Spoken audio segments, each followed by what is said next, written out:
On we went like slaves crossing a cotton field, slaves to our own dreams, into the darkness of night and the heat of day, 100 years after Papa and Bessie, in an old gray Chevrolet truck.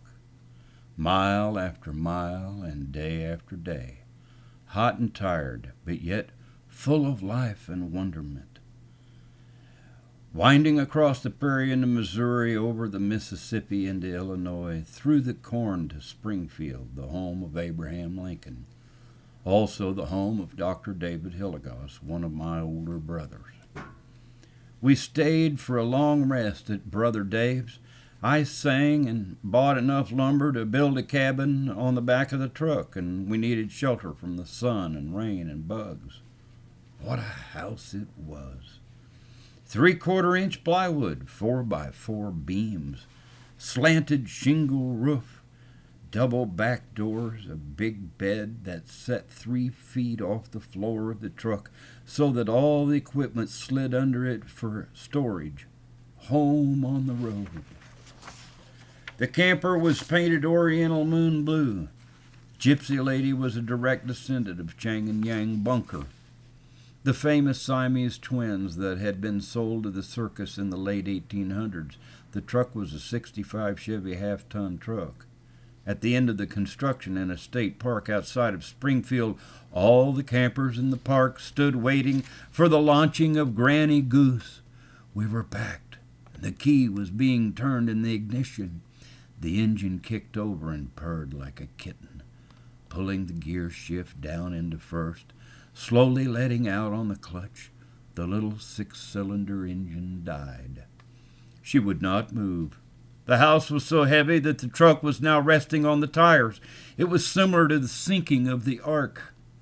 Our neighbors had watched each day and given advice during the pounding of each nail and the sawing of each board. As the rain started and the door closed and Noah waved goodbye to kith and kin, the damn boat sank.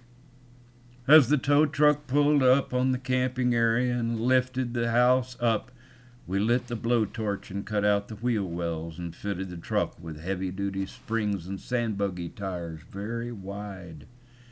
We let her down, and she fit perfect once again. All hands on deck, sightseers and cameras in place. I turned the key, let out the clutch, pulled her down in gear, and she moved forward. We hollered goodbye and headed north on Interstate 55 at full throttle, 45 miles per hour, top speed. We smiled and moseyed on up the road toward Baraboo, Wisconsin, to the Barnum and Bailey Circus Museum to find any information available about Chang and Yang Bunker. Somewhere in cheese country, I bought 2 sleigh bells and hung them on the outside of the house. Every bump we drove over for the rest of the trip, all we could hear were beautiful bells ringing. Cooking our meals on the Coleman stove on the tailgate was great. 2 folding chairs hung on the back door with care, and the Coleman icebox slid right under the bed with all the pots and pans and coffee pot. Home on the road, a rolling, ringing, Oriental moon-blue motor home.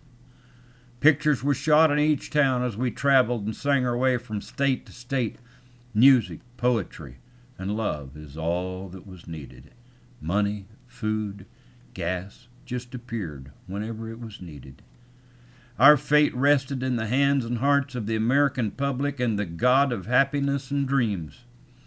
Not much was written about Chang and Yang's private life. They married identical twin sisters, built 2 houses 1 mile apart, and raised 2 separate families somewhere in Virginia. We rolled east across the Great Lakes from Wisconsin to Buffalo. We turned south down through the Allegheny Mountains into Pennsylvania. Deja vu. The road, the mountains, the towns, the faces, all became very familiar. Each bend in the road, as if I'd been there before. September 17th, 1977. I've driven on the back roads from the desert to New York for years along the highways in my mind, But there's always been a home that I could drive back to for warmth, where I knew in times of weakness I could hide. Now I've finally done it. I removed the apron strings that's kept me from experiencing the earth, and I'm following that naturalness that makes my brain run free, and I've been fighting social teachings from my birth. It's hard to live in a pickup truck and write thoughts by lantern light when all the folks I meet work 8 to 5. But I've got a need to listen up and to watch the skies at night so I can sing to simple folk and stay alive. If it's mid-June in the desert, and September on the move, and December staying warm by hanging on, then I hope there's fewer lessons when it comes to paying dues, and we can find some free contentment traveling on.